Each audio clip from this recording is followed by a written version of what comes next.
For it is better, if it is the will of God, to suffer for doing good than to suffer for doing evil. I say that because there's so many things in this world that are trying to provoke evil responses, and when you get provoked, you usually end up suffering.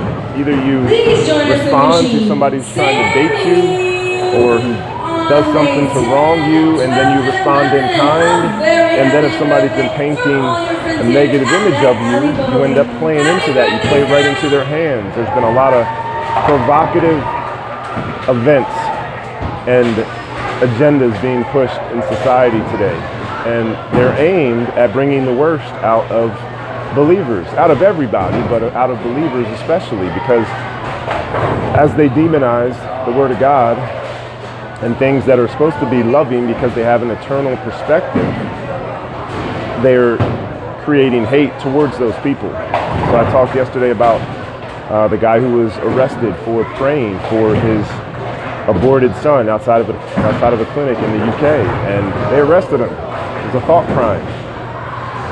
Those things are happening right now, and the more those things are happening, the more the worst in us is provoked. And I know I have to fight it all the time. You know, we're here, we just finished a bowling event for a local church, and everybody was on the same page. We're here to serve the Lord. It doesn't get too competitive. When you get in those competitive environments, some of our fleshly nature can get drawn out. It's nice to be in environments and around people fellowshipping that don't bring those things out, but when you're in the world, those things will be brought out. So make sure they don't let your worst nature be provoked and instigated into falling into the trap of being who they say you are, being who they say we are as believers in Jesus Christ.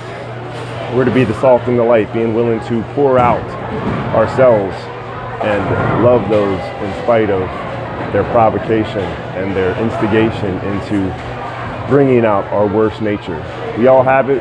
We all fight it for the glory of God, just like he did. Father, forgive them, for they know not what they do. I pray this finds you well. I pray that if you're not part of a church, or if you're not in the Word of God, you seek it out. You seek fellowship with people who will build you up, who will edify you, who will not try to tear you down with words and try to bring out your worst, but will try to build you up when the world tries to tear you down. And it all starts in the mind.